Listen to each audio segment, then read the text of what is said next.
Welcome to the class 11th maths. Now today we are going to solve the question number 2 of the exercise 1b. For question number first we have solved. Here the question number 2, match the column. We have to decide what is the correct answer of the given roster and set builder form and we have to match them. हमें यहाँ पे क्या करना है, हमें इन दोनों का कौन सा सही फॉर्म होगा वो मैच करके और उनको क्या करना है, यहाँ पर बताना है कौन सा इनमें से करेक्ट होगा. सबसे पहले अपन यहाँ पे स्टार्टिंग करते हैं. फर्स्ट हम सेट बिल्डर फॉर्म से स्टार्ट करते हैं. समझना कि सेट बिल्डर फॉर्म में जो होगा वो कैसे होगा. तो ये देखिए हमारे पास फर्स्ट जो ऑप्शन आता है सेट बिल्डर फॉर्म में वो है x is an integer and x square minus 9 equal to 0. It is x is such that x is an integer and x square minus 9 equal to 0. तो सबसे पहले हम इसको सॉल्व कर लें क्योंकि एक्स जो है वो इसका सोल्यूशन है. X square minus 9 equal to 0 का मतलब होता है x square minus 3 square equal to 0. तो एक्स प्लस 3 और एक्स माइनस 3 आपके फैक्टर हो जाएंगे. तो एक्स प्लस 3 इक्वल टू 0, तो एक्स इक्वल टू माइनस 3 आ जाएगा और एक्स माइनस 3 इक्वल टू 0, तो एक्स इक्वल टू एक और बनेगा आपका 3. तो इसका मतलब ये हो गया कि दो सॉल्यूशन होंगे एक्स के माइनस 3 और 3. माइनस 3 और 3 कौन रिप्रेजेंट कर रहा है, फिफ्थ वाला. तो आपका फर्स्ट जो है वो आंसर किसका हो गया, फिफ्थ वाले का आंसर हो गया. हम सेकंड बात करेंगे. एक्स स्क्वायर कोई इंटीजर है, उस इंटीजर का स्क्वायर जो होना चाहिए वो 4 के इक्वल हो सकता है, 4 से लेस हो सकता है. तो क्लियर है कि 2 का स्क्वायर करेंगे तो 4 आएगा. 4 का ऐसे इंटीजर जिनका स्क्वायर करने पर वैल्यू 4 या 4 के इक्वल आनी चाहिए, तो वो आपका कौन सा हो गया. यहाँ पर ये आंसर किसका मिलता है, थर्ड वाले का. सेकंड हम यहाँ थर्ड की बात करते हैं. इसमें x is such that x is an integer and x plus 1 equal to 1. तो x is equal to 1 minus 1 x equal to 0. तो आंसर आएगा आपका इधर 0, यानी कि ये आंसर आपका कौन सा हो गया, फोर्थ वाले का. लास्ट में x is such that x is a natural number and divisible of 6. 6 से क्या है, 6 के यहाँ पर डिविजर है, sorry not a divisible, divisor, divisor of 6. Divisor of 6 यानी कि 6 में किन किन का डिवाइड जा सकता है. तो आपका ये फर्स्ट वाला ऑप्शन आप देख सकते हैं 1 2 3 एंड 6. तो यहाँ पर जो है ये आंसर हो गया आपका फर्स्ट का. अब बच गया कौन सा, आपका सेकंड है, यानी कि एक्स और natural number less than 10 that is 13579. तो ये आंसर मिल जाता है आपको सेकंड का. तो इस तरीके से आपका जो क्वेश्चन होता है, यहाँ पर हमने क्वेश्चन सोल्व, ये क्वेश्चन नंबर सेकंड सोल्व कर लिया. अब हम क्वेश्चन नंबर थर्ड की बात करते हैं. ये क्वेश्चन नंबर सेकंड जो है मैं इस द कॉलम में, इसको आपको बुक में ही रहने देनी भी लिखेंगे तो चलेगा. अपन क्वेश्चन नंबर थर्ड की बात करते हैं. Question number third,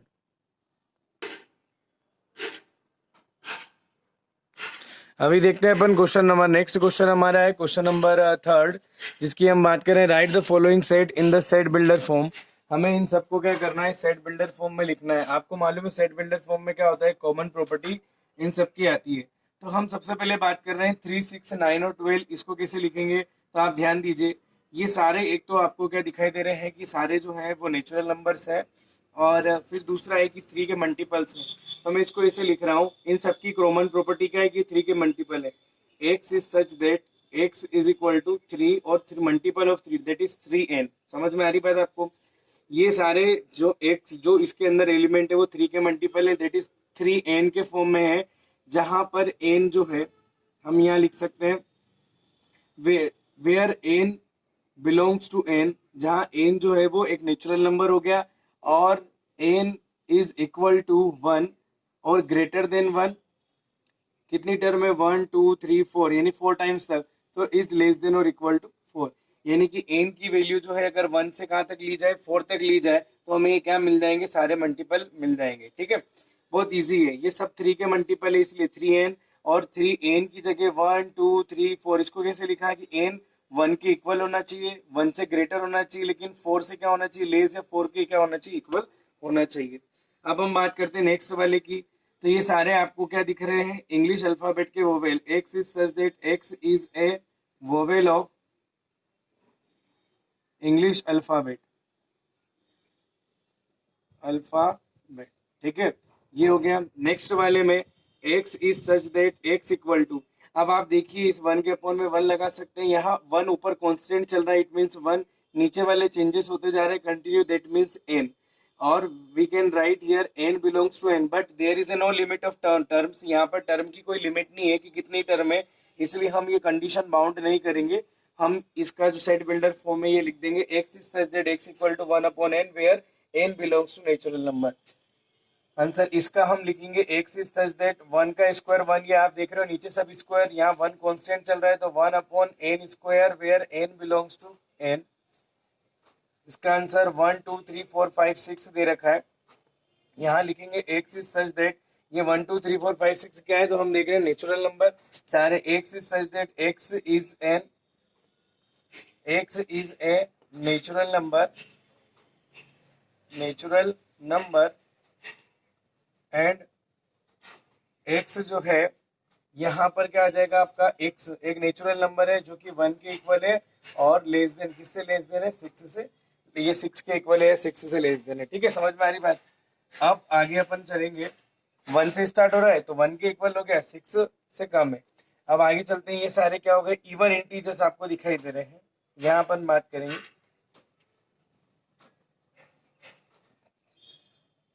x is such that x is an even integer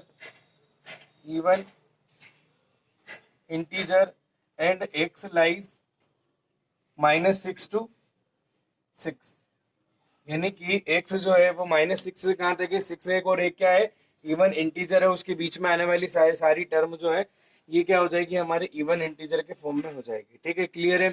अब अपन यहाँ पे एक काम और कर सकते हैं यहाँ पर कि ये तो हो गया आपका कौन सा, ये सेट बिल्डर फॉर्म हो गया। ठीक है, अब इसके बाद अपन यहाँ पे देख रहे हैं अगला क्वेश्चन नंबर 4 इस एक्सरसाइज में है ना। क्वेश्चन नंबर 4 देखिए,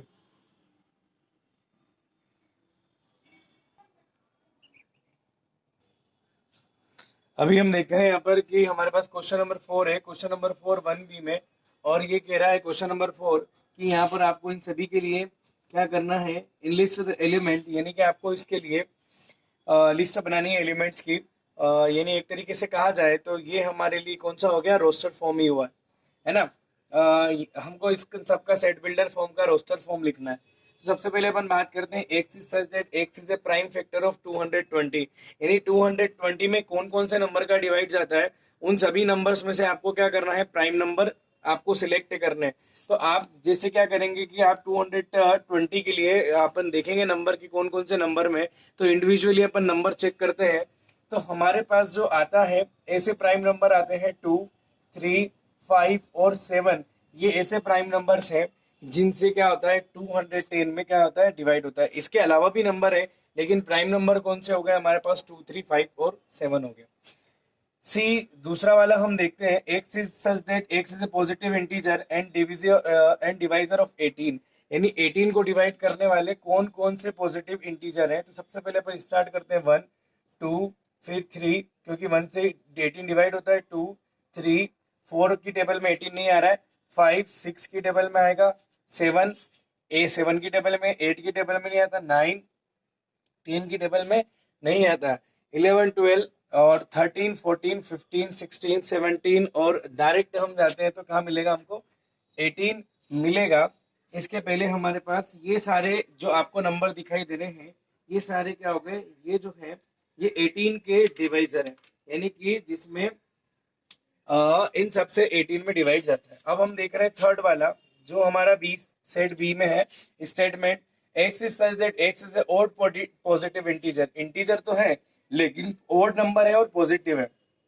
तो 1 3 5 7 लेकिन कितने पता नहीं है, इसलिए हम क्या कर देंगे, इधर आगे फिल छोड़ देंगे कि हमारे बहुत सारे हैं उनके लिए स्पेस छोड़ देंगे अपन। फिर डी हमारा नेक्स्ट आता है fourth, D such that it contains those numbers which in the form of n upon n square plus 1, जो कौन से फॉर्म में हो, इस फॉर्म में हो।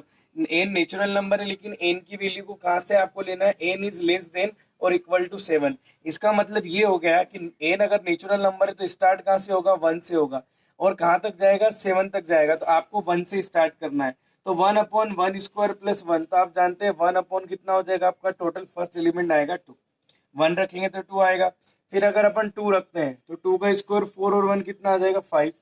फिर अपन रखते हैं 3 n की वैल्यू, तो 3 अपॉन आ जाएगा आपका कितना, 3 9 और 1, 3 का स्क्वायर 9 और 1 कितना, 10।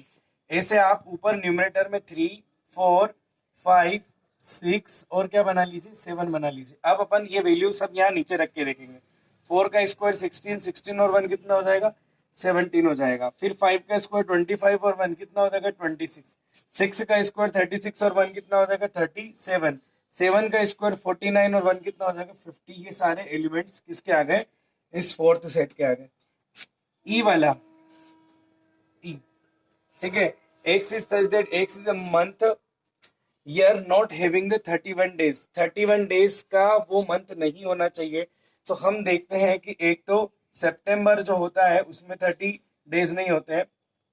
फिर एक होता है अप्रैल, फिर होता है जून, नवंबर, और कौन सा होता है एक और बच गया है ना, एक और होता है आपका फरवरी। ये मंथ ऐसे मंथ होते हैं जिनके अंदर आपके जो है 31 डेज नहीं होते। एफ एफ वाला कौन कौन सा, एफ क्या कह रहा है कि x is such that x plus 5 equal to 5 is equation, x जो है उस इक्वेशन का सॉल्यूशन है और एक्स एक इंटीजर है। तो एक्स प्लस 5 इक्वल टू 5 यानी कि आ जाएगा एक्स इक्वल टू 5 माइनस 5 यानी आ जाएगा 0। इस इक्वेशन का सॉल्यूशन हो जाएगा आपका एलिमेंट 0। इस तरीके से हमने क्या कर लिए फोर्थ हमारा जो क्वेश्चन है 6 क्वेश्चन सोल्व हो गया। 7 और 8 दो क्वेश्चन और इसके अंदर है लास्ट हम देखते हैं वो कौन से हैं और वो कैसे सॉल्व होंगे। अभी ये हमारा क्वेश्चन दिया हुआ है x is such that x is in English. सबसे पहले अपन जी की बात करते हैं। हमारे पास 7 क्वेश्चन।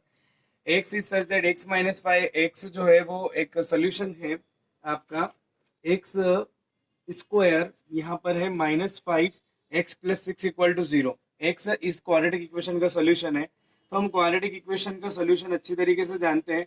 इसके दो फैक्टर होंगे -2 और -3 और +6 इक्वल टू 0। एक्स -2 आ जाएगा, -3 कॉमन लेंगे, एक्स -2, एक्स -2 एक फैक्टर, एक्स -3 दूसरा हो जाएगा, एक्स -2 इक्वल टू 0 पुट करेंगे, एक्स इक्वल टू 2 और एक्स -3 इक्वल टू 0 पुट करेंगे, एक्स इक्वल टू क्या निकल जाएगा 3 निकल जाएगा। तो हम बात करेंगे यहाँ पे क्या कि जी के अंदर कौन कौन से एलिमेंट आएंगे। तो एक तो 2 आएगा, एक और कौन सा आएगा ये आ गया 3। फिर हम बात करते हैं एच। एच क्या हो गया H, X is such that x is an English month starting with letter जे।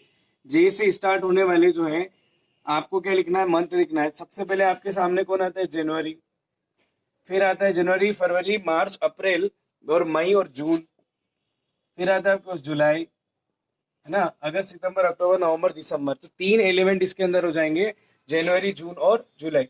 इस तरीके से ये हमारी एक्सरसाइज 1B जो है यहाँ पर क्या होती है फिनिश होती है। अब हम चलते हैं 1C को समझने के लिए। मैं इसी कंटेंट के अंदर आपको समझा देता हूँ। ये हमारी 1B 1C को अपन समझेंगे तो 1C के पहले आपको कुछ टर्म्स आपको समझनी बहुत जरूरी है। सबसे पहली टर्म हमारी है फाइनाइट सेट। फाइनाइट सेट क्या होता है, a set in which number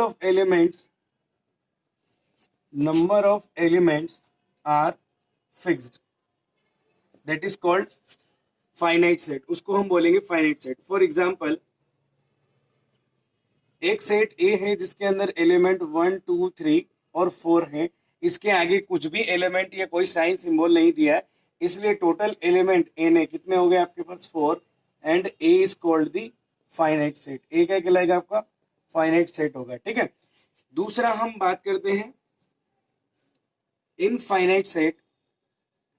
infinite set आपको अच्छी तरीके से मालूम है, इसकी डेफिनेशन क्या बनेगी, A set in which number of elements are not fixed, ठीक है, जिसके अंदर नंबर ऑफ एलिमेंट फिक्स नहीं होते क्या कहलाता है इनफाइनाइट सेट। फॉर एग्जाम्पल की बात करें तो हम एक सेट कंसिडर करते हैं बी और उसके अंदर 2 3 4 और अपन ने 1 2 3 4 ले लिया, 1 2 3 4 एंड सो ऑन। हमने यहाँ क्या कर दी बाकी आने वाले एलिमेंट के लिए भी क्या कर दी स्पेस कर दी है, यानी कि ब्लैंक छोड़ दिया है, यानी इसके आगे भी एलिमेंट हैं।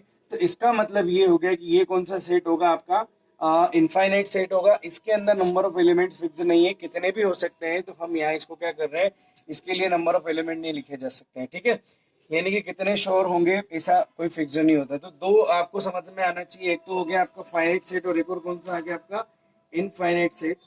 हम इसके आगे और बात करेंगे और सेट्स की हम यहाँ पर बात करने वाले हैं। यहाँ हम बात करेंगे सबसे पहले हमारे पास जो नया टॉपिक आ रहा है अब वो है एम्प्टी सेट। एम्प्टी सेट क्या होता है, हम इसकी डेफिनेशन समझते हैं। A set which does not contain any element called the empty set. ऐसा सेट जो एक भी एलिमेंट को कंटेन नहीं करता हो, यानी कि कोई भी सेट जिसके अंदर कोई भी एलिमेंट नहीं होगा, है ना, तो वो क्या कहलाएगा, आपका एम्प्टी सेट कहलाएगा। एम्प्टी सेट को हम डिनोट करते हैं, रिप्रेजेंट करते हैं ग्रीक लेटर फाई से, ठीक है ना। Empty set is represented by letter phi in the tabular form. Empty set is represented by such that way phi equal to an empty set is given here only braces, कोई भी element आपको यहाँ दिखाई नहीं दे रहा है। Example हम बात करते हैं एग्जाम्पल की। फर्स्ट, ए कोई सेट है, x is such that x in even number, even natural number. सबसे पहले आपको ध्यान में आना चाहिए नेचुरल नंबर क्या होते हैं, कहाँ से स्टार्ट होते हैं, 1 से। 1 2 3 4 4 5 6 7 8 9, है ना, और उसने कहा है 9 और 10 तक हम ले लेते हैं। अब आप देखिए, एक तो इवन होना चाहिए, दूसरा क्या होना चाहिए, नेचुरल नंबर है, और कहाँ आना चाहिए, एक्स लाइज बिटवीन 6, इक्वल नहीं दिया है। एक्स लाइज बिटवीन, एक्स कहाँ किससे बड़ा होना चाहिए, 6 से, लेकिन 8 से छोटा होना चाहिए। चलिए 6 से बड़ा और 8 से छोटा कौन सा मिल गया, 7। लेकिन क्या ये इवन है, क्या ये इवन नंबर आपका नहीं है, इसलिए ये सेट ए के अंदर कोई सा एलिमेंट होगा क्या, सेट ए के अंदर कोई एलिमेंट नहीं है। इसका मतलब सेट ए हमारा क्या हो गया, 5 हो गया। यानी कि फर्स्ट वाला एग्जांपल है हमारा एम्प्टी सेट का। दूसरा हम बात करते हैं यहाँ पर, x is such that intersection of two parallel line, यानी कि दो पैरेलल लाइन है, उनके इंटरसेक्शन पॉइंट की हम बात करें तो आप जानते हो कि अगर कोई दो पैरेलल लाइन है तो पैरेलल लाइन की डेफिनेशन ही हम ये जानते हैं कि in a plane two lines are parallel line if they never intersect each other if we expand on either side of both the. अगर हम उनको दोनों साइड एक्सपांड करें तो आगे बढ़ाने पर भी वो नहीं मिलती है, एक दूसरे को इंटरसेक्ट नहीं करती है, ऐसी लाइन पैरेलल लाइन होती है। तो यहाँ पर पैरेलल लाइन में जब ये इंटरसेक्ट ही नहीं करेगी तो इनका कोई भी इंटरसेक्टिंग पॉइंट नहीं बनेगा। इसका मतलब ये हो गया कि बी जो है वो भी हमारा क्या होगा, एक एम्प्टी सेट होगा। यानी कि ये दोनों एग्जाम्पल हमको क्लियर हो गए। एम्प्टी सेट के जस्ट बाद हम चलते हैं इक्वल सेट। तो दो सेट कब इक्वल होंगे, जब उन दोनों के अंदर एलिमेंट बिल्कुल एक जैसे हो, सेम हो, ठीक है। यानी कि इसमें 2 3 4 है तो इसमें भी 2 3 4, इनका ऑर्डर आगे पीछे हो सकता है, उससे हमको कोई फर्क नहीं पड़ेगा। लेकिन अगर एलिमेंट थोड़ा सा भी डिफरेंट होगा तो दोनों इक्वल सेट नहीं होंगे। तो इक्वल सेट हो गया, if each and every element of A is also element of B then we can say that both the sets are equal set. And unequal set क्या होंगे, तो अनइक्वल सेट ऐसे set है जिसमें ए का हर एक element, each and every element of A is not an element of B, या it may be but each and every element of B is not an element of A. यहाँ पर क्या होता है कि एक के एलिमेंट हो सकते हैं लेकिन कोई दूसरे के एलिमेंट उस पहले वाले सेट में मिले, ऐसा जरूरी नहीं होता है ना। तो यहाँ पर each element of set A is not an element of another set B is called unequal set। जब ऐसी कंडीशन आ जाती है कि इसका हर एक एलिमेंट जो है वो इक्वल नहीं होता है दूसरे एलिमेंट के, या सेम नहीं होते, तो हम कहते हैं कि वो दोनों जो है वो क्या है, अनइक्वल सेट है। तो आपको इस तरीके से एम्प्टी सेट समझ में आ गया, आपको इक्वल समझ में आ गया, और आपको एक और क्या हो गया, अनइक्वल जो है सेट समझ में आ गया। तो अनइक्वल यहाँ पर आप लिख लीजिए सेट अनइक्वल सेट्स, ठीक है। तो ये डेफिनेशन हमारी हो जाती क्लियर। इसके बाद हम करेंगे इसके अगले पॉइंट पर हम आते हैं। अगली जो हमारी एक्सरसाइज है उस पे, उसके पहले हम एक सेट और समझेंगे जिसको कहते हैं अपन सिंगलटन सेट। एक सेट और हम इसको समझते हैं, थोड़ा सा पार्ट समझना है इसलिए मैंने यहाँ लिया है a set which contains only one element. Definition क्या है सिंगलेटन सेट की, a set which contain only one element, जो सेट उसके अंदर केवल उसका एक ही मेंबर होता है, ऐसे सेट को हम बोलते हैं सिंगलेटन सेट। और ये आ गया आपका, है ना, सिंगलेटन सेट, यानी कि उसके अंदर क्या होगा, आपका एक ही एलिमेंट होगा, इसके अलावा ज्यादा एलिमेंट उसके अंदर नहीं होंगे, ठीक है। तो आपका इसको सिंगलेटन सेट को एक और हम ये कहते हैं यूनिट सेट भी कहते हैं, ये भी याद रखिएगा। Singleton set is also known as the unit set. Complete है। तो ये डेफिनेशन हमारी यहाँ तक क्लियर हो गई। इसके बाद हम चलेंगे एक्सरसाइज पर और एक्सरसाइज को सॉल्व करेंगे। Exercise 1C।